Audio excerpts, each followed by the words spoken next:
Esse vídeo tem o objetivo de entreter e instigar o debate sobre tópicos da criação de um jogo para além de gameplay e gráficos. Qualquer crítica ou piada não tem a intenção de desmerecer ou insultar desenvolvedores ou qualquer pessoa que tenha contribuído para a criação da obra em questão, e esse vídeo contém spoilers. Pessoal, um aviso, portanto fiquem avisados deste aviso que avisamos, avisem para outras pessoas sobre o aviso, para que todos fiquem avisados. Está avisado, qualquer dúvida me avisem, pois eu não quero levar a culpa de um aviso que eu avisei, e depois vem alguém dizer que não foi avisado.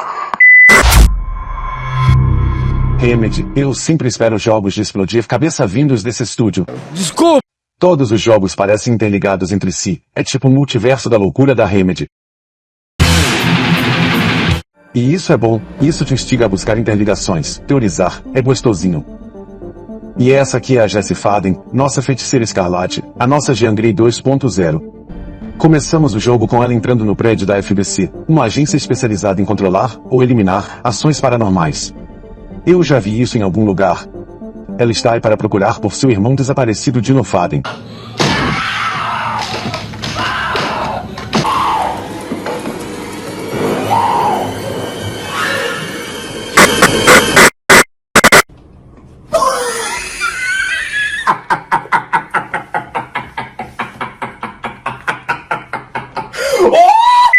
Gente finíssima, Jesse e Dylan é aquele típico casal de irmãos onde um herda todas as qualidades da família.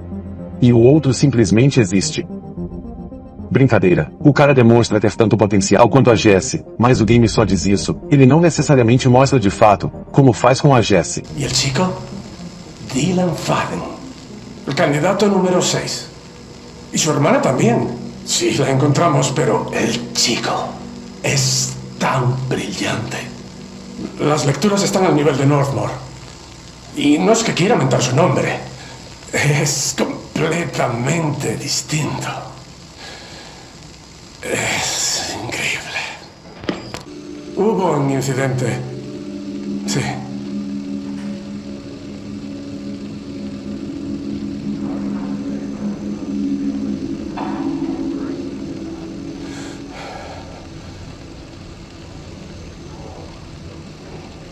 Perdimos un miembro valioso del equipo, sí. Fuerza excesiva. Dylan tiene tanta. Pero es solo un niño. La culpa es mía. Dadle un respiro. Los niños son.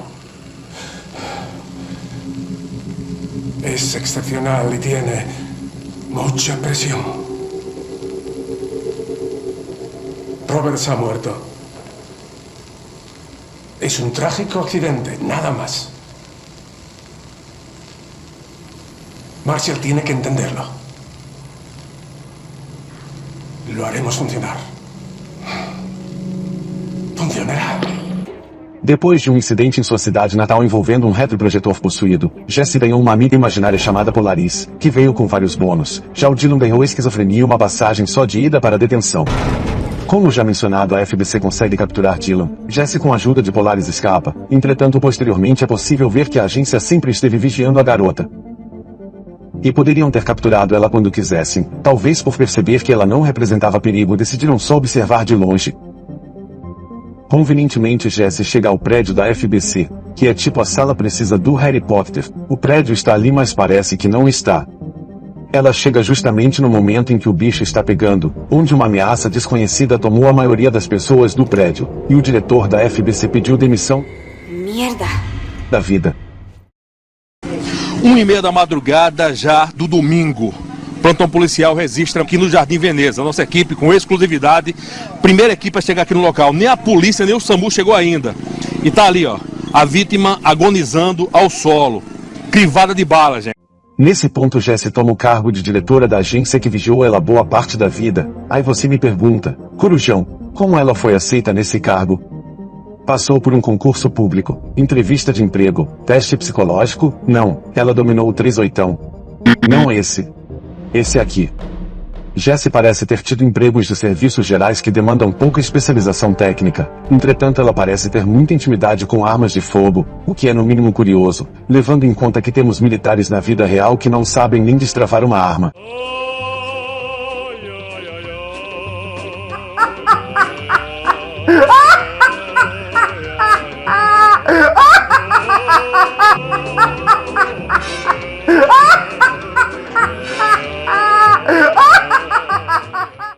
Vamos dar um desconto pelo fato da arma recarregar sozinha. Entretanto, é necessário um treinamento prévio de mira, e de como empunhar a arma e se acostumar com o coice de cada uma. Já imaginou se na vida real o cargo de chefia fosse decidido na roleta russa?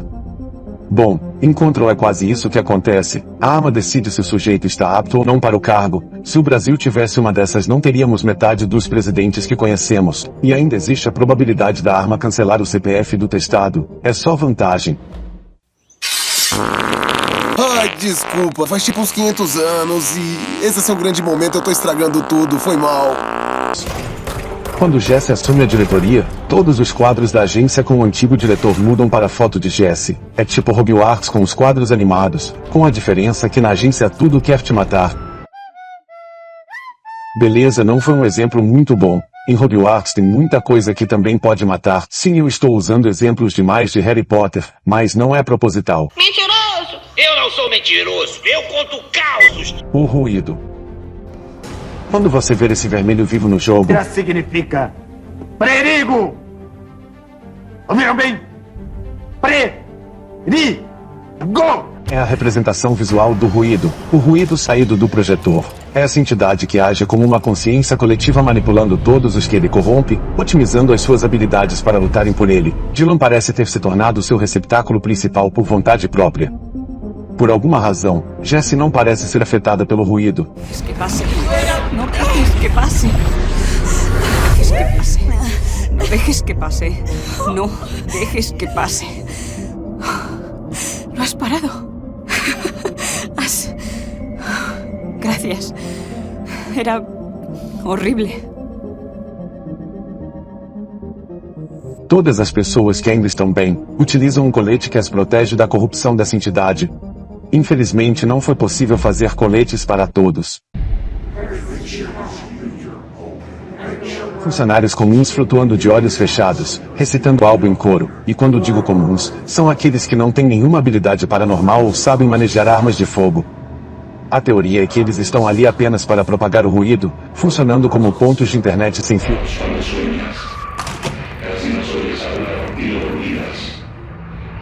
O sangue de Jesus tem poder, tem poder, tem poder. O sangue de Jesus tem poder. A minha vida está na mão de Deus, mas a morte está na caçamba do motorzinho. Neste patamar já podemos falar de um erro que Control deixou de cometer, por conta de alguns álibis, que eu chamo de síndrome do especialista tolo. Vamos colocar como exemplo uma usina nuclear. Pode dar merda? A usina de Chernobyl está aí para provar que pode. Foram vários fatores que levaram ao acidente, entretanto tem mais a ver com negligência do que qualquer outra coisa. É uma área de estudo conhecida e todos estavam cientes dos riscos, muito diferente do que acontece em Control, onde todos ali estão desbravando um campo de conhecimento totalmente novo. Esse é um dos álibis. Então você, meu futuro inscrito que ainda não apertou o botão de curtir, me pergunta, Corujão, não foi tolice dos caras testar um projetor que já tinha dado BO na cidade natal da Jessie, dentro da agência?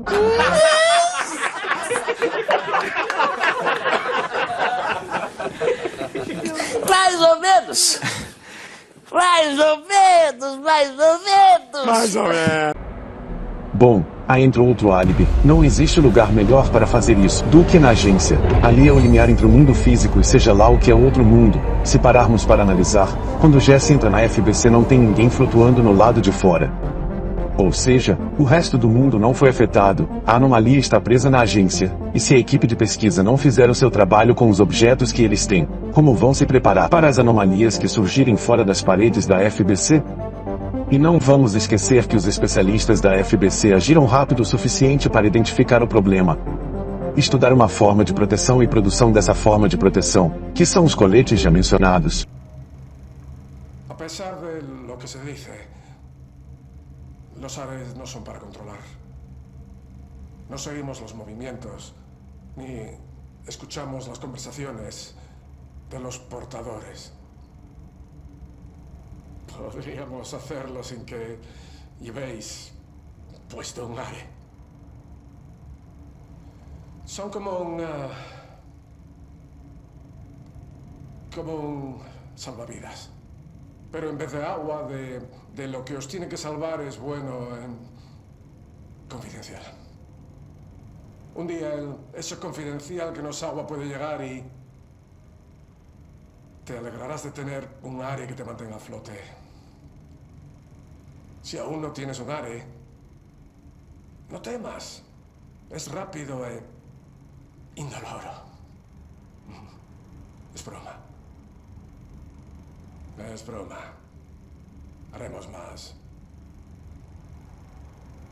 Do contrário, Jesse estaria sozinha no prédio, tipo você no Fallout 76. Quantas vezes em grandes produções de Hollywood, você mesmo sem dominar o assunto em questão já questionou decisões de certos especialistas em filmes? Como tirar o capacete em um mundo novo só por conta que a atmosfera é respirável, ignorando qualquer fungo, bactéria ou vírus existente, chegar perto de um animal alienígena sem ter noção do que ele pode fazer? Filmes de ficção científica adoram emburrecer especialistas. Nunca vi uma pessoa burra desse jeito, cara! Especialistas tolos deveriam ser a exceção e não a regra. Mas Corujão, o cara mais forte da agência que era o diretor Zachary Trent, foi o paciente zero. Se a Jessie não aparecesse, esse bando de nerds estariam ferrados. Veja bem, o ruído foi o motivo da mudança do plano de existência de Trent. Ele preferiu falecer que virar boss no jogo. Se ele não tivesse feito isso, aí sim a equipe sobrevivente muito provavelmente não teria chance nenhuma. Outro fator é que a FBC é uma agência governamental. Por mais que seja secreta, deveria haver mecanismos para indicar que existe algum problema na agência. Talvez iniciar uma missão para fabricar mais coletes, deixar esses coletes depois de prontos na entrada do prédio para as equipes de apoio, e avisar por, sei lá, código Morse. Muito bem, o que é que diz? Por que não fizeram isso mesmo com a Jessie agindo? Muito simples. Porque a Jessie é foda. Pow!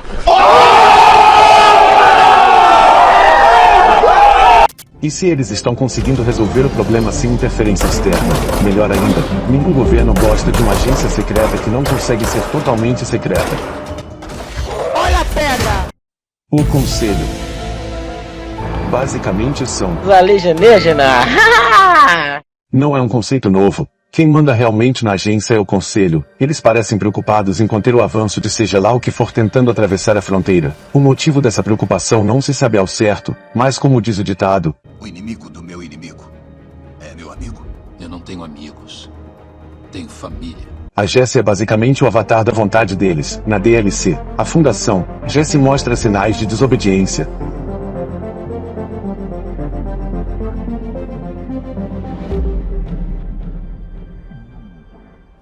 Parece existir uma divisão entre eles. Inclusive é o excluído desse grupo que incentiva a Jessie a passar por cima de uma designação do Conselho.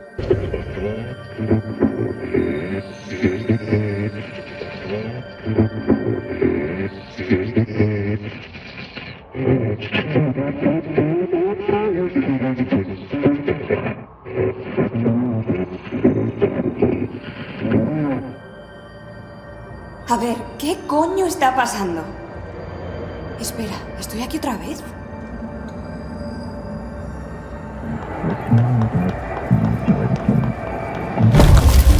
No ha sido idea mía. La culpa es del ojo.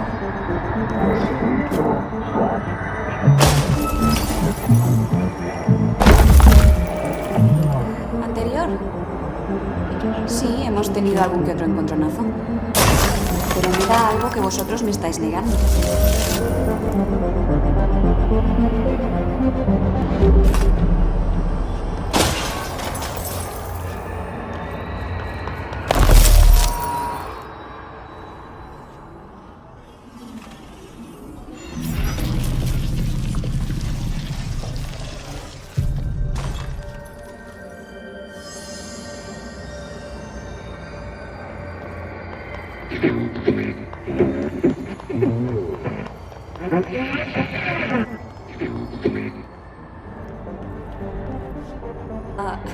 Hola.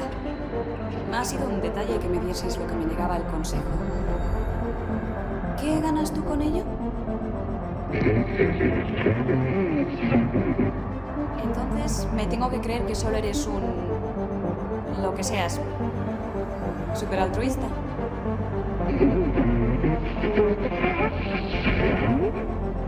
Não se sabe o porquê esse antigo foi excluído do conselho, mas se eu fosse dar um chute, diria que ele é o tipo que faz o que acha que tem que ser feito sem levar em conta as regras. Você entendeu, velho? Dá tudo certo, entretanto o conselho pede que Jesse não fale mais com ele.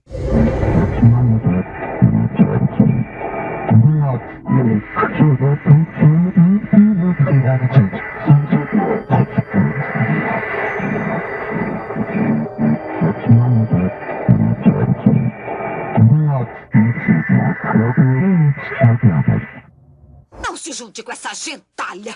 Sinceramente estou curioso para saber quem é o FDP nessa história. Se a Remedy ligar todas as pontas soltas, o segundo jogo promete. Ambientação e level design.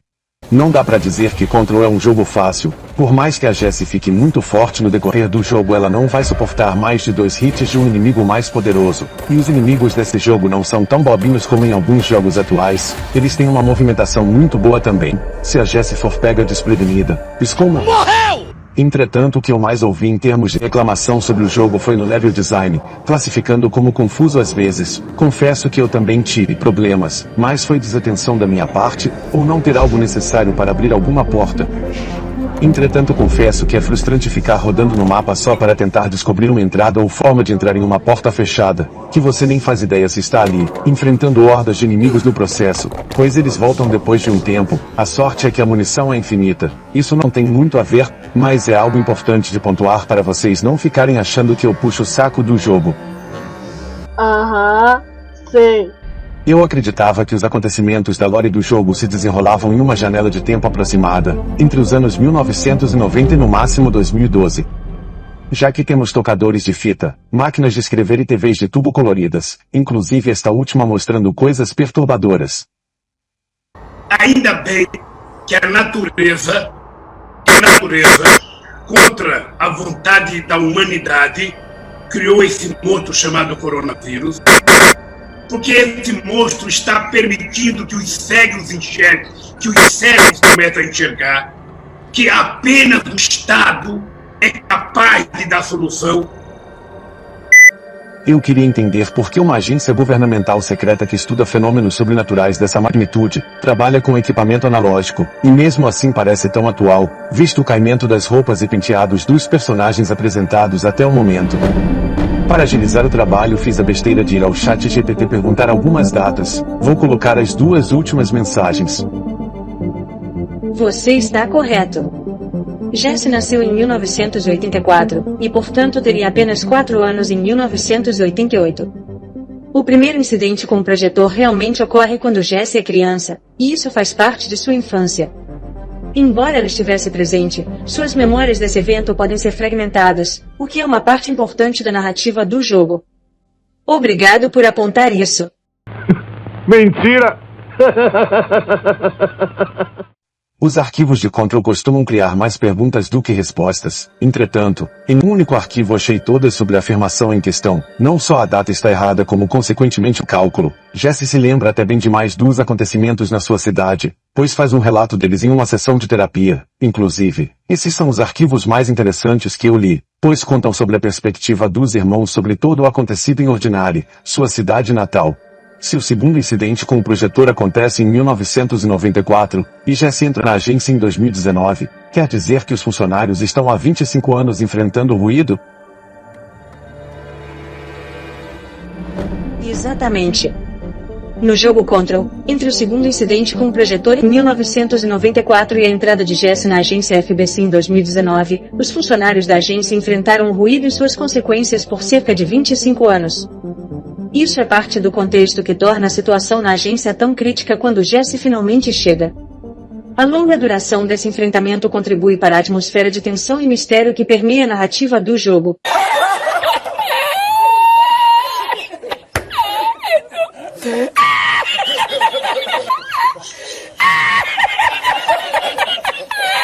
Existem muitos fatores que vão contra essa afirmação. O primeiro é o diretor Trent ter levado 25 anos para ser totalmente tomado pelo ruído. Quando estamos na porta da sala dele, somos capazes de escutar o disparo da arma de serviço que o levou de arrasta. As fake news começaram quando o corpo ainda estava quente no carro. Quando o ruído tenta tomar conta do corpo de Jesse, ele é bem agressivo, não parece um processo gradual. Outra questão é, Se os funcionários estão em serviço por 25 anos, com quantos anos Emily Pope entrou para a agência? Ela parece nova demais para estar aí por tanto tempo. A agência possui rastreamento constante para Jesse. Este que termina em Nova York 2019. Justamente onde fica a agência, e no ano que acredita iniciar o evento do ruído. Como uma agência que está tentando sobreviver em meio ao caos por 25 anos tem tempo para rastrear e se preocupar com a Jesse. Ou seja, tudo leva a crer que o evento do ruído é recente. E o meu veredito, Deus me perdoe, Fake Nutty! Depois dessa cruzada inútil para desmentir o chat Pinóquio, encontrei a resposta para minha dúvida inicial sobre os equipamentos vintage da agência sem querer. Inclusive o chat mentiu sobre isso também. Basicamente a casa ainda não se acostumou com as tecnologias atuais, o que acarreta no mau funcionamento das mesmas, e até em acidentes, como smartphones explodindo nos bolsos de seus donos. Entretanto sabemos que isso é uma excelente desculpa para criar uma identidade visual para o jogo, o que eu aprecio muito. Esto es América de Noche, el programa que lleva 29 años destapando el velo que separa la realidad de la ficción. Personagens. Vou tentar ser breve nessa parte, apenas falando dos personagens mais relevantes, pois daqui a pouco esse vídeo vai virar um curta-metragem. Preguiça.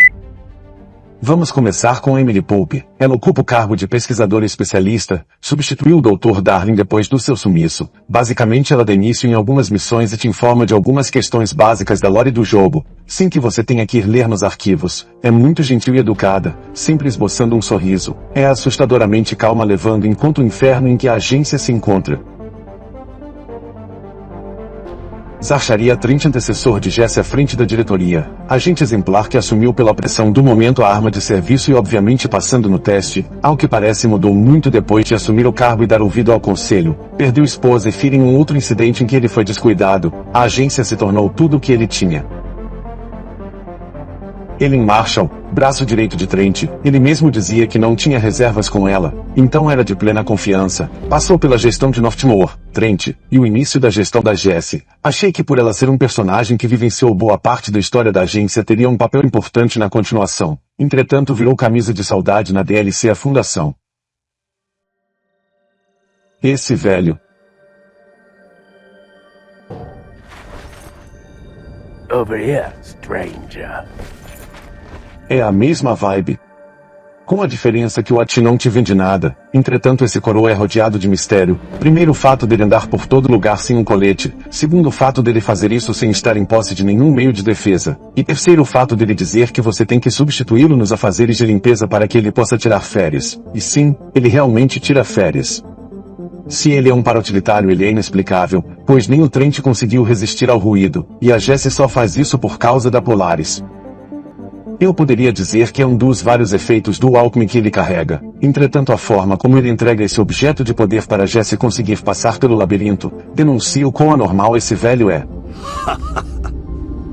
Did you miss me? Did you have peace in your song? Yes.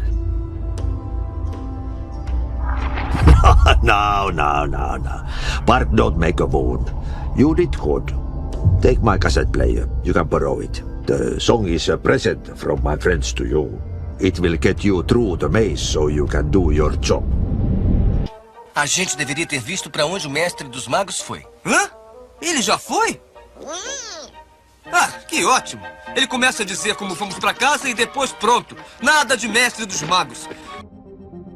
Dr. Darling, sem sombra de dúvidas é o personagem mais carismático do jogo, o chefe de pesquisa. Ele é o único tirando algumas cenas da Jesse, que não possui um modelo 3D. Talvez tenham gostado tanto da atuação dele que preferiram deixar sem. Eu fiquei boa parte do jogo achando que ele estava morto. Entretanto um dos itens de poder que você recebe, te dá a habilidade de falar com o conselho e se comunicar com o resquício de consciência dos mortos. O Dr. Darling nunca falou conosco por essa linha. Apenas por gravações que encontramos aleatoriamente, a última que achamos dele, o sujeito está de samba canção temendo pela própria existência. Espero que não matem ele.